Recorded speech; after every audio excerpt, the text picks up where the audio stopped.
అప్పటికి మా చదువులు పూర్తయి పెద్దవాళ్ళ అంగీకారంతో మేము పెళ్లి చేసుకోవాలనుకున్నాం. మా పెళ్లికి రాధ తండ్రి అంగీకరించలేదని రాధ నాకు ఫోన్ చేసింది. పెద్దవాళ్ళని ఎదిరించైనా సరే మేము పెళ్లి చేసుకోవాలనుకున్నాం. నేను ఇంటి నుంచి బయలుదేరుతుండగా రాధ మంచిది కాదని నేను అనడం లేదు బాబు. కానీ ఆ భానోజీ మానవత్వం లేని దుర్మార్గుడు. పెద్ద కూతురు ఎవరినో ప్రేమించినందుకే కన్న కూతురని కూడా చూడకుండా ఆ అమ్మాయిని అబ్బాయిని దారుణంగా హత్య చేసిన దుర్మార్గుడు. మనకి సంబంధం వద్దు బాబు. క్షమించమ్మా, నీ మాట నేనేనాడూ కాదనలేదు. నా మీద నమ్మకంతో తండ్రి మాట కాదని ఇల్లు విడిచి నా కోసం ఎదురు చూస్తున్న రాధకు నేను ద్రోహం చేయలేను. మోసగాడిగా పిరికివాడిగా బతకలేను. ఈ విషయంలో నన్ను అడ్డు పెట్టకు. వెళ్ళి వెళ్ళి ప్లీజ్. ఏమయ్యా, నేను అవతల ఒడ్డుకు త్వరగా వెళ్ళాలి. అర్జెంటుగా పడవగట్టు. పిచ్చోళ్ళ ఉన్నాయా? రాత్రిపట్టి వర్షానికి గంగమ్మ తల్లి ఎరెత్తిపోతుంది. ఇప్పుడు కట్టడానికి అవదు. నీకెంత డబ్బు కావాలన్నా ఇస్తా. మా ప్రాణాల కంటే మీ డబ్బు పేట బాబు. మా ఊరు అవతలనే ఉంది. ఏరు మాంచి పోటీ మీద ఉంది కదా అని నేనే వెళ్ళటం మానేశా. నా మాటని రేపు రండి. ఏమైనా సరే నేను ఇప్పుడే వెళ్ళాలి.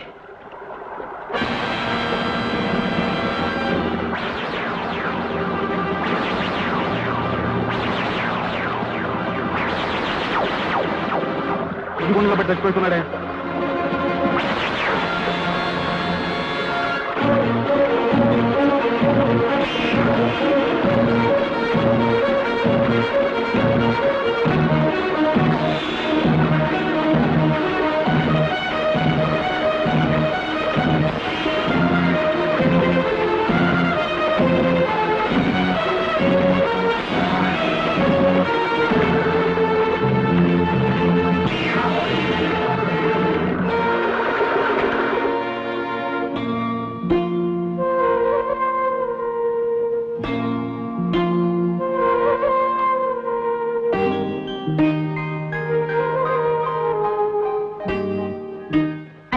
వస్తానా?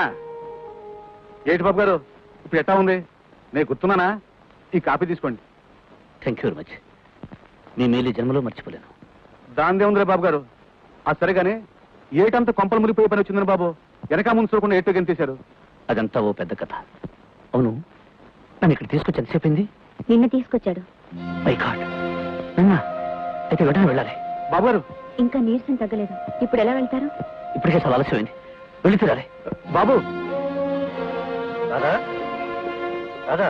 రాధ ఇక్కడ లేదు సార్, నా పేరు విజయ్ కుమార్. ఓ, విజయ్ అంటే నువ్వేనన్నమాట. రాధ ఏమైందో తెలియకే ఇక్కడికి వచ్చావా? నా కోసం బయలుదేరుతున్నాను ఫోన్ చేసింది. కానీ నిన్ను పెళ్లాడితే అది నువ్వు నా చేతిలో చేస్తానని భయపడి నిన్ను రక్షించడం కోసం రైలు కింద పడి ఆత్మహత్య చేసుకుంది. ఏమిటి ఏమిటి మీరు అనేది? రాధ ఆత్మహత్య చేసుకుందా? అదన్నిటికీ జరగదు. నేను నమ్మను. కన్న తండ్రిగా నేను శవాన్ని గుర్తుపట్టినప్పుడు ఈ నమ్మకాలతో నాకేం పని? రాధ చనిపోయి అందుకు నేను బాధపడటం లేదు. కూతురు పోయినా వంశగౌరవం నిలబడినందుకు సంతోషిస్తున్నాను.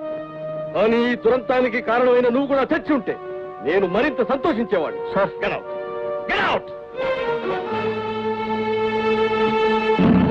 అయ్యా, ఈ విజయ్ బతికుండటం నేను చూడకూడదు.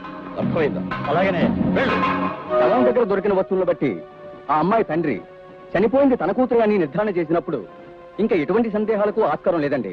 నో ఇన్స్పెక్టర్, సమస్యలకు భయపడి ఆత్మహత్య చేసుకునే పిరికిది కాదండి రాధ. కారణం ఏదైనా కావచ్చు. ఆధారాలన్నీ రాధ ఆత్మహత్య చేసుకుందని నిరూపిస్తున్నాయి. She did.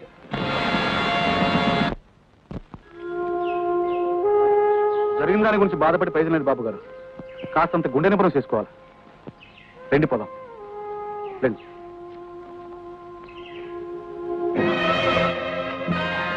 ఎవరా మీరు? మేము భానుజీరావు గారి మనుషులం. వాడిని ముక్క ముక్కలు చేసి మా గారు తీసుకురమని అన్ను తప్ప.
ఎంత పని జరిగింది?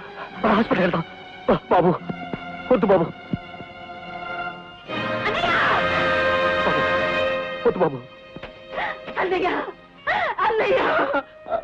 రాజు, నా ప్రాణాలు 2 సార్లు కాపాడు.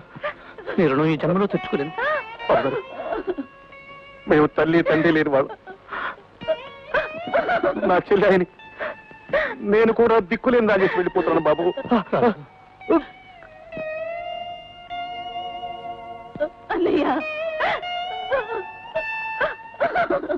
మీరే మీరే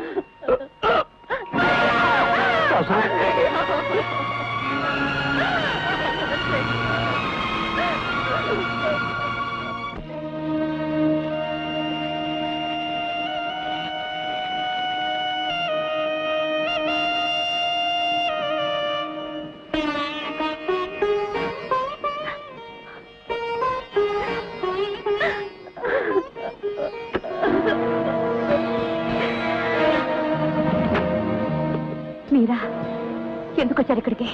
ఆకలి వేసినప్పుడు హోటల్కి ఎందుకు వస్తారు? అందుకే మేము వచ్చాం. నార్మల్ మర్యాదగా బయటకు వెళ్ళండి.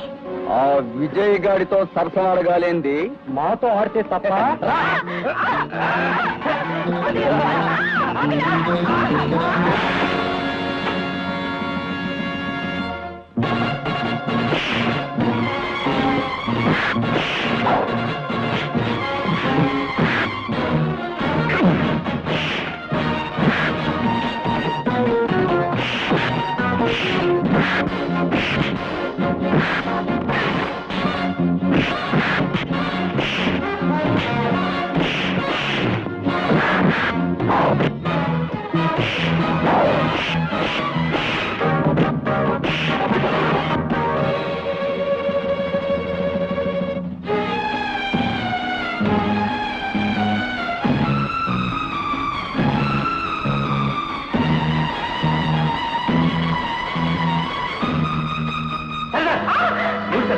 ఏమి నువ్వు చేస్తున్నావు? నన్ను వదలండి, నేను చచ్చిపోవాలి, నన్ను వదలండి. మీరు నన్ను రక్షించిన రక్షణ లేని ఈ బ్రతుకు నిందలు తప్పు. నిందలు పడుతూ జీవించే కన్నా మచ్చ లేకుండా మరణించడమే మంచిది. అందుకే నా సావు నేనే వెతుక్కుంటున్నాను. నన్ను ఆపకండి. నీ మీద నిందలు వేసిన మనుషుల మధ్య నీ మెళ్ళో తాళి కట్టి నేను నాదాన్ని చేసుకుంటాను. అవును శారద, మీ అన్నయ్య చేసిన త్యాగానికి నన్ను ఈ విధంగా రుణం